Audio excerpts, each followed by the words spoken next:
Hey there! This video was clipped from a much larger conversation held live on Twitch. To see the whole conversation, check out the VOD in the description below, or follow on Twitch to be a part of the conversation yourself. With that, let's get into the video. There she is. Your dad. Chase. Your little team of turncoats. You think you can beat the bad by being good. But there's no solving human nature. You can't stop evil. All you can do is control it. So what? That's the foil, right? That's why he and Shroud are foils. Is that Robert is trying to rescue the villains by convincing them to be good, and Shroud is trying to control villains by basically holding them hostage, giving them cybernetics that make them entirely dependent on him so that they'll do whatever he wants them to do. And there's a, what would you say, a parallel between Shroud and Blazer in the sort of corporate cutthroat nature of setting standards and being merciless in order to establish punishments and standards, using fear as a motivator. That's my read. Which is also why it's thematically significant that whoever you cut joins him. In his locker, fully loaded. 6 shots. He couldn't have predicted I'd use it to kill him. Oh, and there's also a foil with the prediction. Shroud is all like, I predict, I predict, I predict. And the whole game has been about prediction. The whole game.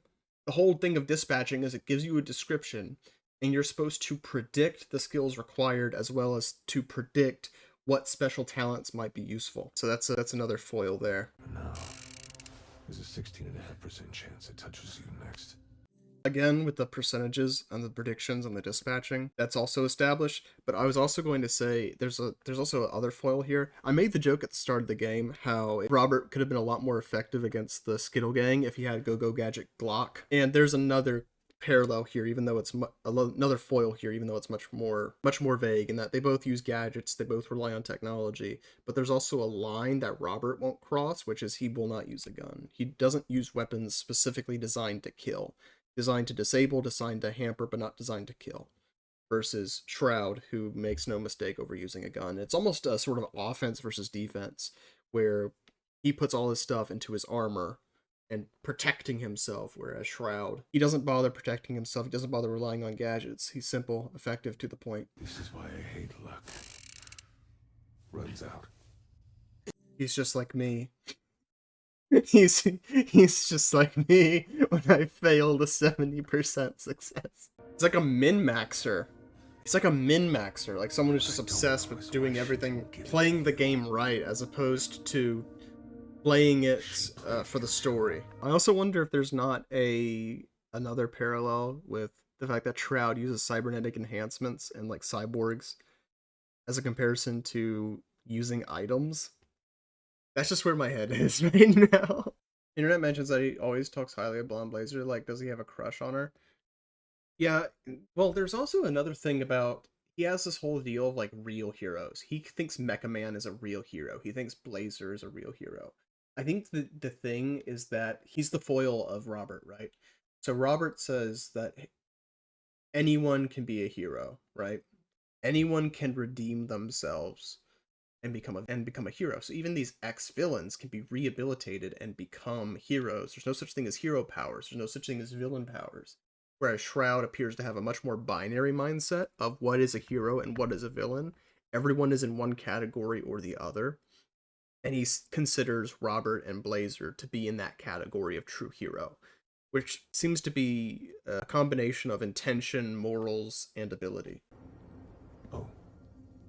And by my calculations, it was closer to 32%. But half sounds better.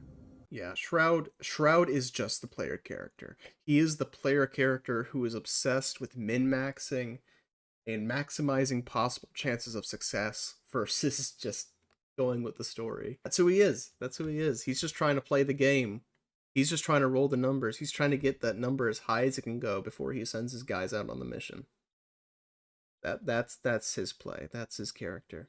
Afraid to make your own decisions, Elliot. I see what you mean about the whole AI thing now. not making your own decisions game. I kind of gave my analysis and review later. I definitely see the themes about how it's almost technology versus AI.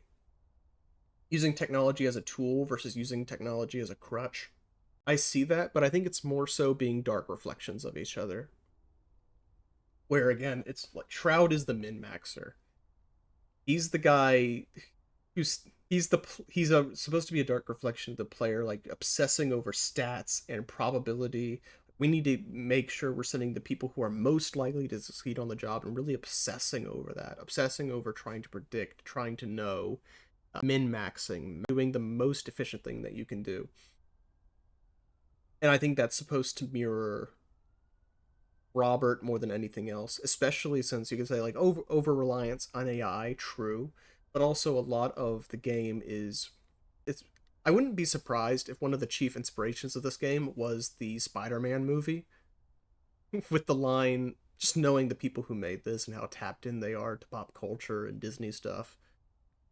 The line, if you're nothing without the suit, then you don't deserve it, where Robert is constantly grappling over his identity and who he is without the suit, who he is without Mecha Man, and Shroud is in many ways the same thing. He has made Shroud his identity as opposed to his real name, Elliot. He has made that his identity and used it as a crutch, to the point that if you remove that from him, if you remove the predictive algorithm that he uses to define his identity, then he has nothing. That's how I see it. I think there could be a little bit of anti-AI thrown in there, but I think that's mostly what it is. Using technology as a crutch and letting technology define your identity. That's how I see it anyway.